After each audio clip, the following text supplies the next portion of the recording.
S'il vous plaît, levez la main. Ceux qui ont déjà bénéficié des programmes de stage. Ok, je lève la main aussi parce que j'en fais partie. Ah oui. Je ne sais pas ce que vous dites là, mais je lève la main. Et vous devrez lever la main. Donc ma question était, quels sont ceux dans la salle qui ont déjà bénéficié des programmes de bourse ou des programmes de coopération? Je vois beaucoup de mains se lever à partir de là et l'autre rangée. Dans cette rangée-là, ne me dites pas qu'aucun d'entre vous n'a déjà bénéficié d'un programme de bourse ou un programme de coopération. Défiez-moi, s'il vous plaît. Personne. Alors, donc dans la salle, je vois deux catégories d'individus. Bon, passez-moi le mot, je vais utiliser catégorie. Je vois certainement des professionnels qui sont de l'autre côté et des gens qui sont à la quête de leur premier diplôme universitaire et peut-être qui vont bientôt entrer dans le marché. Est-ce que c'est la vérité? C'est vrai. Alors, donc, ceux qui ont déjà bénéficié des programmes de coopération dans la salle, c'est souvent des Sénégalais. Est-ce qu'il y a quelqu'un... bon, la question n'est pas... Je vais reformuler la question. Souvent, ce sont des gens qui ont bénéficié des programmes des pays développés.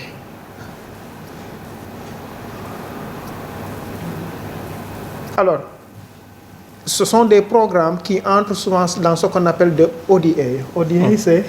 APD, aide publique au développement. Yeah. Ce sont souvent des pays développés qui décident de financer certains programmes. Mais allons au niveau du sujet. Donc, je disais que je vais... au développement, à la croisée des chemins, impact, quels sont les impacts, les défis et les voies alternatives. Au niveau de l'introduction,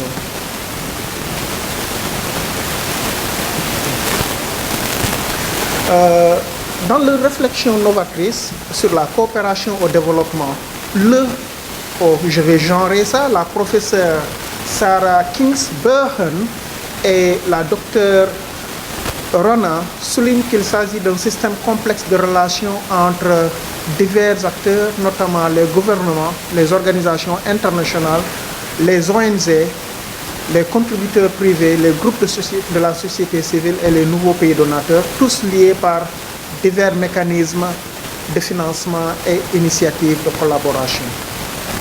Il y en a d'autres chercheurs qui ont travaillé, c'est des chercheurs qui appartiennent à la plateforme croate pour la solidarité citoyenne internationale. Ces chercheurs affirment que la coopération au développement est un domaine difficile qui nécessite une stratégie globale et une planification minutieuse pour atteindre des résultats exemplaires. En termes plus simples, la coopération au développement, il s'agit de pays à différents stades de développement qui travaillent ensemble dans le cadre de partenariat afin de se soutenir mutuellement et d'atteindre les objectifs mondiaux de développement. La coopération au développement est donc comprise comme une approche holistique qui inclut une collaboration financière, technique et politique entre les pays visant à soutenir les efforts de développement des nations en développement. En résumé, si la coopération joue un rôle essentiel pour relever les défis mondiaux, renforcer les relations, promouvoir la paix et encourager le partage des connaissances, il est important de reconnaître qu'elle est également confrontée à des défis importants. Ces défis menacent l'efficacité et l'avenir de la coopération entre les peuples et les nations du monde entier. Alors, l'objectif de cette discussion ou de cette présentation aujourd'hui est d'explorer son impact, l'impact de la coopération au développement, d'examiner les défis auxquels elle est confrontée et d'envisager des stratégies alternatives pour favoriser une coopération durable qui profite véritablement aux communautés locales. Donc au niveau de l'impact, on va parler de l'impact. Pour souligner le rôle primordial de la coopération au développement, nous pouvons nous intéresser à l'éducation et à la santé, deux secteurs qui en bénéficient énormément. Maintenant, pour le secteur de la santé, l'accès à des soins de santé de qualité est reconnu comme essentiel pour le développement durable des pays en développement. C'est pourquoi la santé est au cœur de la coopération internationale au développement. Malgré son importance, de nombreux pays sont confrontés à des défis importants, notamment des infrastructures inadéquates, une pénurie de professionnels de santé, un accès limité aux soins de santé dans les zones reculées et une forte prévalence des maladies infectieuses. Alors, puisqu'on parle de coopération au développement, je vais parler du rôle de la Corée du Sud par l'entremise de la COECA avec son soutien à l'amélioration de la résilience dans l'ère post-Covid 2019.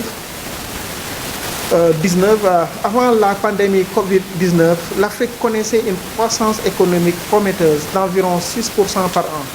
Cependant, la pandémie qui a débuté au début de l'année 2020 a eu un impact significatif sur les populations les plus vulnérables du continent. En réponse, la COECA a lancé en 2022 divers projets de coopération visant à renforcer la résilience en se concentrant sur des secteurs tels que la santé, 43,7 milliards de won coréens, peut-être environ 17 milliards ou entre 17 ou 20 milliards de CFA. Au niveau de l'éducation, l'administration publique, l'agriculture et la technologie. Ces efforts s'inscrivent dans le cadre de programmes tels que Fill the Gap, qui visent à autonomiser les femmes et les communautés marginalisées, et Build the Youth, qui vise à encourager les talents chez les jeunes. Le Sénégal, classé 5e partenaire prioritaire de la COECA en Afrique, a bénéficié d'un soutien pour initiatives en faveur de la santé maternelle et infantile de 2018 à 2023 pour un montant total de 8,9 millions de dollars américains. Alors, c'est une source de la COECA, un rapport de la COECA 2022. En 2022, toujours, la COECA a soutenu 4 programmes de développement clés au Sénégal, allouant un montant total provisoire de 7,2 millions de dollars américains. Elle a également mis à jour son programme national afin de l'aligner sur les objectifs de développement à moyen et long terme du Sénégal. Les domaines prioritaires comprenaient le développement rural et agricole, le renforcement du système de santé, la promotion de l'enseignement technique et professionnel et l'entrepreneuriat chez les jeunes, ainsi que l'amélioration de la gouvernance administrative. Ça, c'est le premier point. Maintenant, le deuxième point, c'est au niveau de l'éducation. Nous tous, nous savons qu'en 1948, le droit à l'éducation est devenu un droit humain fondamental auquel chaque individu dans le monde a droit, source ONU. Lors de la conférence internationale sur l'éducation pour tous, qui s'est tenue à Zhongshan en Thaïlande en 1990, il a été reconnu que malgré les efforts considérables déployés par les pays du monde entier pour garantir l'accès universel à l'éducation, le fait suivant demeurait. De nombreux enfants, y compris des filles, n'avaient pas accès à l'éducation. UNESCO 90. Donc, l'objectif 4 des objectifs de développement durable, les ODD, les fameux ODD, l'objectif 4 vise à garantir une éducation inclusive et équitable de qualité et à promouvoir les possibilités d'apprentissage tout au long de la vie pour tous.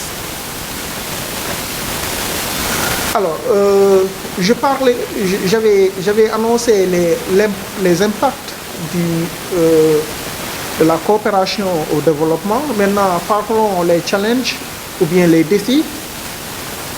quelques défis que je vais énumérer. D'abord, les transformations de la dynamique politique et économique mondiale, notamment les changements dans les relations internationales, les stratégies commerciales, la collaboration multilatérale qui est de plus en plus menacée, on le sait, avec l'arrivée de la droite dans beaucoup de pays, et la gouvernance mondiale sont susceptibles d'avoir un impact sur la coopération au développement. Alors, c'est Crossover 2023.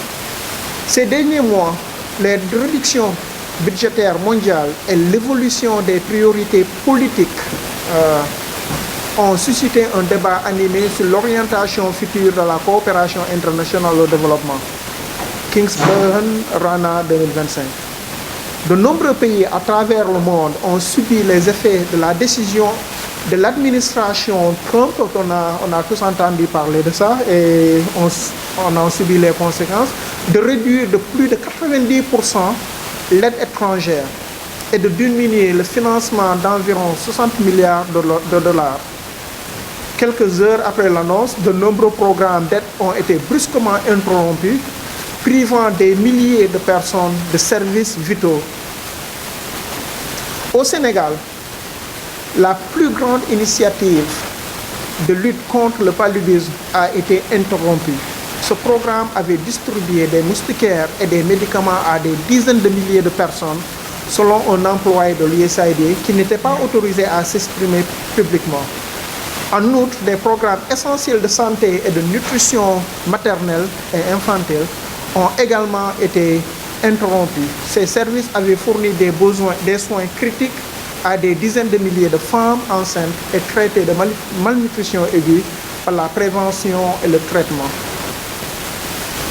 Maintenant, quelles sont les stratégies alternatives quand il y a tous ces défis qui nous interpellent à travers les politiques qu'on a citées avec l'extrême droite ou certains nationalistes à travers certains pays, qui sont souvent des pays qu'on considère comme étant les plus grands donateurs.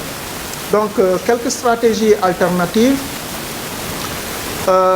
Ces deux professeurs-là que j'avais cités au début de ma communication ont élaboré, ont groupé deux groupes, ce qu'on appelle les améliorateurs et les refondateurs. Dans cette section, je voudrais exposer les points de vue de ces deux groupes-là, de chercheurs qui ont des perspectives radicalement différentes sur la coopération au développement. Ils sont regroupés en deux catégories, je les ai déjà cités, les améliorateurs et les refondateurs. Pour les améliorateurs, il s'agit d'un groupe de chercheurs qui considèrent les développements, cela veut dire les problèmes récents, principalement comme une crise perturbatrice. Ces problèmes-là, ce sont les politiques, peut-être qu'on pourrait appeler les politiques unilatérales. Je ne voudrais pas nommer les leaders pour garder une certaine neutralité, mais j'ai fait assez d'allusions pour que vous puissiez comprendre quels sont ces leaders-là au niveau mondial qui sont considérés comme ayant des positions unilatérales dans leur façon de faire. Alors, bien qu'ils reconnaissent les faiblesses du système actuel de coopération au développement, leur objectif principal est de remédier au déficit de financement causé par les coupes budgétaires. Ils visent à maintenir et à améliorer l'efficacité, la responsabilité et l'inclusivité du système. Ce groupe que nous appelons les améliorateurs cherche des progrès graduels tout en conservant le cadre d'aide existant. Par contre, les refondateurs, ce groupe perçoit le moment présent comme un tournant décisif qu'il ne faut pas manquer. Une occasion de déconstruire radicalement et de réimaginer, je vais emprunter le mot, le cadre actuel de la coopération au développement. Pour eux, la crise représente plus qu'une simple perturbation, une voie de perturbation. Pour eux, cette crise-là, elle est un catalyseur pour explorer des modèles innovants de collaboration qui transcendent les systèmes traditionnels. Nous qualifions ce groupe-là de refondateurs des individus qui considèrent que le système actuel est fondamentalement défaillant et prônent une transformation profonde plutôt qu'une réforme progressive.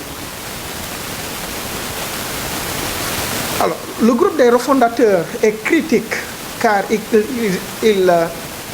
ce groupe-là estime que la structure de la coopération repose sur la dépendance dont l'impact n'est pas vraiment visible. On est trop dépendant de ces pays donateurs et la marchandisation, c'est un mot que j'ai utilisé en anglais, commodification,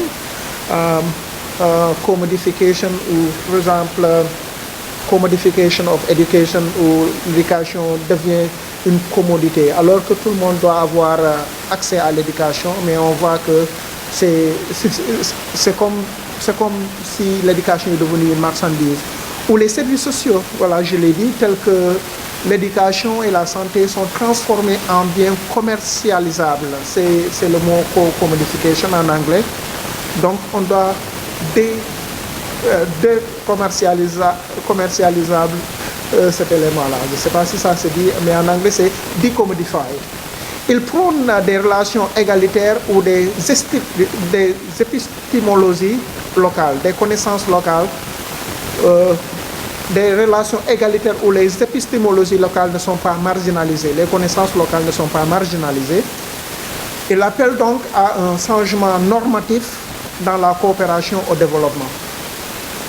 Alors, j'ai pensé aussi pourquoi ne pas parler de coopération locale. Bien que la coopération au développement soit essentielle pour améliorer les conditions de vie des populations, en aidant les pays en développement tels que le nôtre à traiter et à résoudre les problèmes sociaux, elle est actuellement menacée par des situations politiques imprévisibles, notamment la montée en puissance des gouvernements de droite dans de nombreux pays donateurs. Encourager la coopération nationale ou locale peut constituer une alternative durable car les membres de la communauté sont mieux à même de répondre à leurs propres besoins car ils sont profondément ancrés dans leur réalité quotidienne. Ce matin, en quittant Thiès pour venir à cette conférence, j'écoutais, je crois c'était le président, je vais juste garder là, pour être un peu neutre, les autres autorités de ce pays qui mentionnaient que c'était dans le cadre du programme de redressement national ce matin, dans la voiture, ils ont mentionné qu'il y a une nécessité de mobiliser les financements ou les ressources endogènes pour pouvoir aussi financer, par extension, financer certains services sociaux.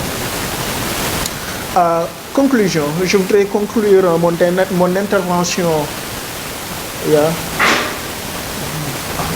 Je voudrais conclure mon intervention par les remarques suivantes.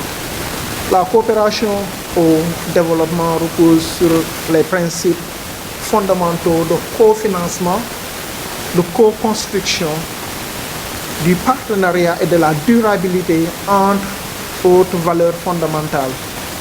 Ces principes incarnent la solidarité et le respect mutuel afin d'atteindre les objectifs mondiaux, de promouvoir la justice sociale et de soutenir l'éradication de la pauvreté et des inégalités sociales. Cependant, avec la nouvelle tendance des partis de droite dans le monde entier, la coopération au développement est de plus en plus menacée par des coupes budgétaires et les changements de décisions politiques. Ces décisions politiques affectent les personnes et les pays les plus vulnérables qui ont besoin de trouver des mécanismes alternatifs pour subsister. Merci beaucoup.